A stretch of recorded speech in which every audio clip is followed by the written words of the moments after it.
you got problems. Like you got. You know what I do with that guy? Put the ukulele down and get to stepping. Strap the pads on him, put him in goal. He's perfect. Hey, they did an experiment on that on YouTube. Didn't pan out. Yeah, they took a sumo wrestler and strapped NHL pads on him, and then they shot on him, and it was obviously people who didn't know anything about hockey because they put the wrong pads on the wrong side of his legs. But it just reaffirmed what like people who play hockey know, like you couldn't track it with your eyes unless you'd practiced. So the sumo wrestler was there just like not moving as the shots went in. Like should have gone bigger.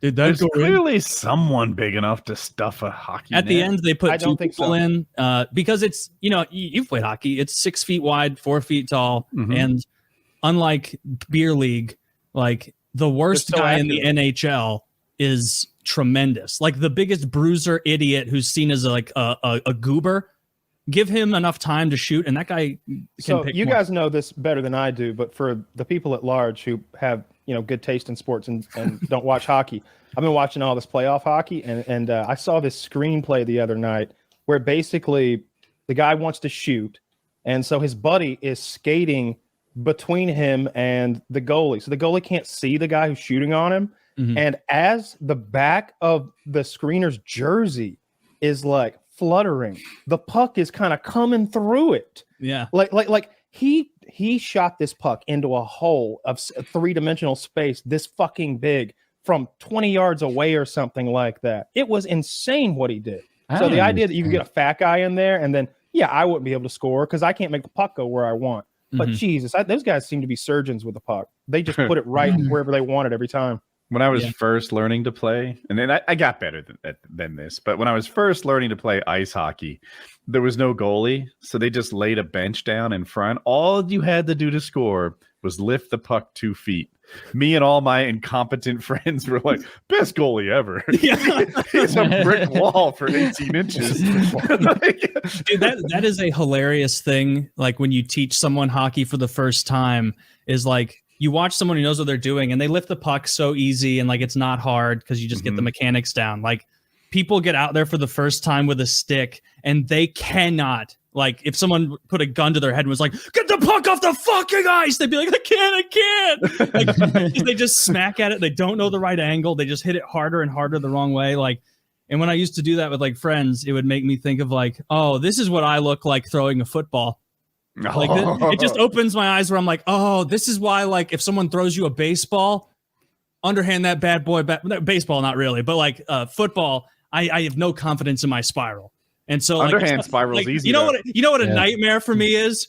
Out in public in a big group of people at the park, I get hit in the chest with a football and they say throw it back. I go, I don't understand. You just walk over and hand it to them. You give them one of these, like, I got a bad meniscus, and then it just sorry. Yeah, no. Yeah, I can't throw it. Like back it's weird either. those situations because like the other time it's like I remember being like, damn, anytime that it just pops up that like I'm out with friends and skating comes up, like in high school, like what should we do? Winter day. Oh, let's go skating. It was always like, fuck yeah, like I'm gonna be good at this. But then the not being able to throw a football thing's pretty. We can all drive a stick shift, right? Because I feel like that's another one that would be really embarrassing if you couldn't do that. And someone's like, yeah, just move it. You're like, hey, your truck's in the way. I've been drinking. He throws you the keys. Just move it. And you walk up and it's a manual and you don't know how. Like, can you imagine how scary that would be? You're just like grabbing drinks from the people around you. Well, you're asking him to move so you can leave his house. Like that's like I'm just imagining like that scenario exactly, right? You're at someone's house. And they're parked behind you, and they're, oh, I'm so sorry. I didn't mean to park behind you, but I have been drinking. Here, feel free to move it yourself. I'm so sorry. And you know what? I want that to happen to me, but tractor trailer. I have never driven a tractor trailer. I've seen it on YouTube. I think I can do it. I can drive a motorcycle, which is basically a stick shift. I have, I don't know, 30 years driving an actual stick shift, so that's a thing. Maybe 25. And I can drive a tractor, right? Tractor trailer, I have to be able to figure that out. So if hypothetically one of our wonderful patrons were to reach out to you and offer to let you drive their big rig, from like Raleigh to Durham or whatever, you'd be down to do that, wouldn't you? I'd do that, yeah. Yeah. Yeah. But would you do it in front of a bunch of other truckers who are like critical of judging you? Yeah, Right. All right, what do you now drive? Woody's gonna dip up my driveway. Dude, this is literally an episode of King of the Hill. The most embarrassing. Honk it. Yeah, Bring Colin with me. That'd be blast. You gotta go find you a lot lizard too. There you That go. might be Way. embarrassing. Aqua. Oh yeah, you would have to.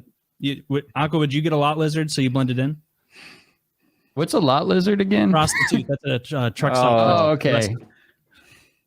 Yeah, to fit in with the other truckers. Yeah, they're gonna see right through. Would I end up in a have- sex drive? Wait, what's that movie called with Candy Cane? You ever see that movie? Where like they're pretending to be like a lot lizard, I guess, or something over the radio, and they're like, and this one guy gets really excited about. They make up this character Candy Cane. He's like Candy Cane, you know.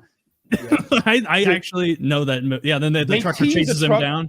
She dick teases this truck driver via CB radio, and then goes so far as to be like, "Yeah, I'm at the Wavefront Motel." Yeah. He shows up with a bottle of pink champagne and murders the guy that's in the room, and they're next door, like, "Oh shit, we just got somebody murdered."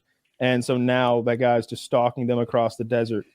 Zach probably just wrote the name of the movie. But a there. I saw huge something amount pop of up. that movie I don't is them remember it. like driving in silence Joyride. and being like quiet, and then like it's totally quiet on a desert road, and then like a semi 6 feet behind them, like you know those semis fucking right up, sneaking up on you. Like, they're so silent, but In deadly. Yellowstone, there's a number of fight scenes where like you and I are squaring off, and then someone comes galloping up on a horse and takes you out for me because I needed the assist. Yeah, And I'm like, you can't.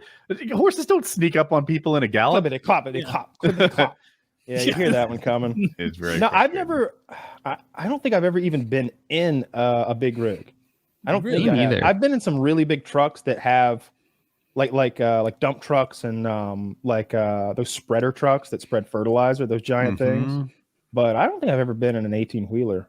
I'm so interested in those. Like the cab, it's like a little apartment. You know, they like live in there for a long time. They got like internet. There's like a bed, like a TV, entertainment. Like I on YouTube, you can watch like tours of like truckers' cabs and stuff. It's so wild in there. It's so YouTube's cool. rough.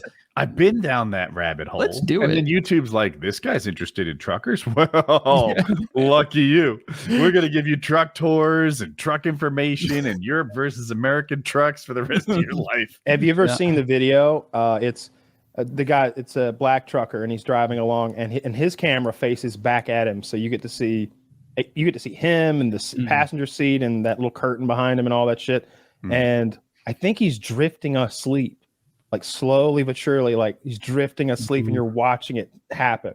And over the course of 10 seconds, he nods completely off, goes off road, and the truck is just flipping and bouncing, and all of a sudden the curtain swings wide open, and a naked black woman with huge titties flies out and starts bouncing from roof to seat, Ooh, boy. spinning around, and then they come to rest, and she pops up, titties everywhere, bald head because her shit's falling off, and she's so confused. And it's the funniest video I've ever seen in my life.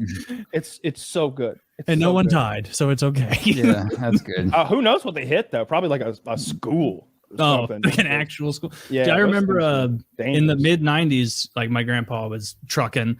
And so like I was like 5 years old, and I remember he let me like go up in one of the semis he would drive around and like see the cab and like the mattress in the back and the two big seats and all the fucking buttons. I remember seeing I remember being so surprised at the number of buttons and levers and like switches compared to like my dad's regular car. That was something I was impressed by as a 5-year-old. That- Like seeing the cockpit of an airplane. Zach found the Yeah. fucking link. He did, That's so good. God, I love that. Oh, it made my day seeing that again just now.